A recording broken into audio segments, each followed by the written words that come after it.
네, 오늘은 비상주 사무실 사기 아닌가요? 불법 아닌가요? 이러한 질문들을 좀 해소하는데 도움이 되는 영상을 찍어보고자 하는데요. 최근에 이제 뉴스를 보신 분들은 많이 아실 텐데 비상주 사무실을 불법으로 악용하는 사례들이 많이 나오고 있어요. 그래서 이 비상주 사무실 사용하는 것 자체가 혹시 불법은 아닌가?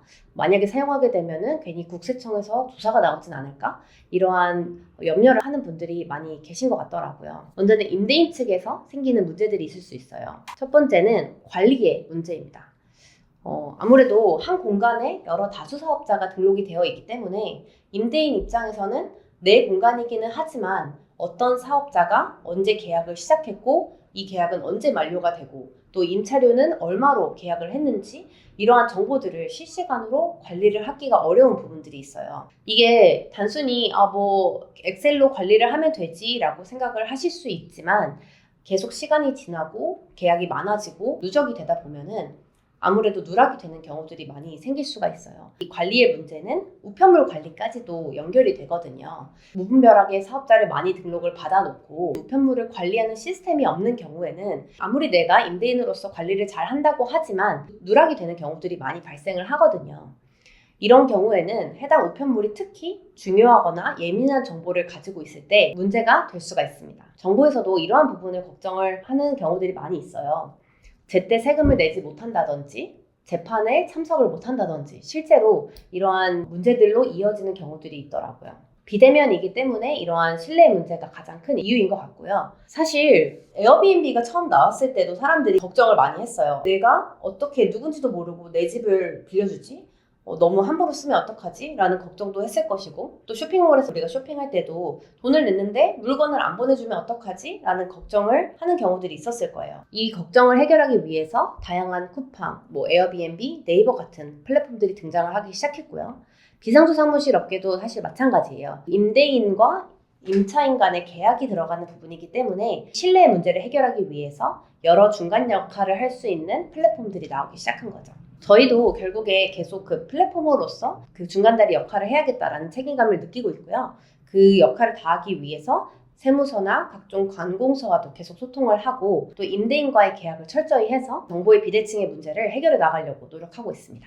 두 번째로는 임차인의 문제인데요. 이 사실 비상주 사무실이 아무래도 보다 쉽게 사업자 등록을 할 수 있다는 장점이 있다 보니까 탈세 목적으로 남용이 되는 경우들이 종종 발생하기도 합니다. 사실 탈세 목적의 이슈는 어느 분야에나 옛날부터 존재했던 문제들인데요. 비상주 사무실의 경우에 일부러 탈세 목적으로 고의성을 가지는 경우들이 있지만 자세히 들여다보면 사실 고의성을 가지는 경우들보다는 그냥 이렇게 하면 단순히 세금을 아낄 수 있대, 혜택을 받을 수 있대 라는 그런 카더라의 정보들을 통해서 별 생각 없이 하는 경우들이 많이 있는 것 같더라고요. 저희도 미국에 사업자를 낼 때 비상주 사무실, 버추얼 오피스를 사용을 했는데요. 그때도 델라웨어가 세금이 저렴하대, 와이오밍은 세금 혜택이 많대, 이러한 정보들을 가지고 알아보았는데요. 결국에는 자세히 들여다보니까 실질적인 사업의 모습에 따라 달라지더라고요. 한국의 비상주 사무실 이슈도 사실 같은 개념으로 단순히 주소를 비과밀 지역에 해놓고 세금 혜택을 받아야지 라고 하면 나도 모르게 탈세를 하게 되는 경우들이 많이 있어요. 그래서 여기서도 결국에는 핵심을 알아야 되는데요. 조세특례제한법 제6조 그리고 그 시행령 5조에 나와 있는 부분이 창업 중소기업과 창업 벤처기업을 대상으로 한 세액 감면 제도로서 창업기업이 성장하는 데 필요한 재정적 여유를 확보하고 지역 경제의 균형 발전과 신성장 동력 산업 육성을 촉진하는 데 그 목적이 있다. 그러니까 이 세금 혜택을 왜 정부가 제공을 하는지 좀 들여다보면 결국에는 이 비과밀 지역들에서 혜택을 주는 이유가 해당 지역의 경제 활동을 활성화시키고 더 많은 사업자들이 사업을 잘 영위하면서 세금도 내고 경제 발전을 위한 목적이 있거든요. 만약에 해당 지역의 사업자를 내고 한 번도 가지도 않고 사용도 안 하고 지역 경제에 어떠한 영향도 끼치지 않는다. 그러면 과연 이 혜택을 받을 만한 경우인가? 라고 봤을 때 사실은 이건 누가 봐도 아니다 라고 얘기를 할 수가 있잖아요. 반대로 얘기를 하면 주소 등록을 통해서 한 번이라도 해당 지역에 가게 되고 그 근처에서 밥도 먹고 카페도 가고 여러 가지 경제 활동을 하게 된다면 이거는 또 지역 경제에 일조하는 거라고도 볼 수가 있겠죠. 그래서 세무사분들이 해당 주소에서 사업자 카드를 쓰거나 세금 계산서 발행을 해야 된다라고 말하는 것도 사실 같은 개념이라고 생각을 해요. 이 부분을 잘 이해하시고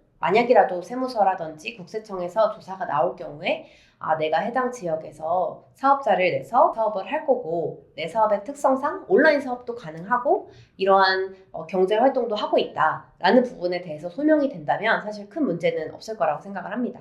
하지만 이제 이러한 자료들을 준비해 놓지 않고 주소만 등록해 놓고 아무런 연관이 없다? 그러면 나도 모르게 탈세를 하고 있을 수도 있다라는 부분을 잘 염두를 해주셨으면 좋겠고요. 근데 여기서 제가 봤을 때 좀 안타까웠던 부분들이 탈세 목적이 아니라 정상적으로 온라인 사업을 해봐야지 라는 목적을 가지고 비상조 사무실을 사용하는 분들이 더 많을 것 같아요. 근데 이런 분들까지 괜히 염려나 죄책감을 느낄 필요는 없다고 생각을 합니다. 네, 오늘은 비상조 사무실 사기 불법 아니야? 라는 걱정을 하시는 분들에게 도움이 될 만한 영상을 좀 준비해 봤는데요. 막연하게 그냥 걱정만 되셨던 분들에게는 좀 도움이 되셨으면 좋겠고 좀 더 마음 편하게 비상조 사무실을 사용하고 사업을 시작하셨으면 좋겠습니다.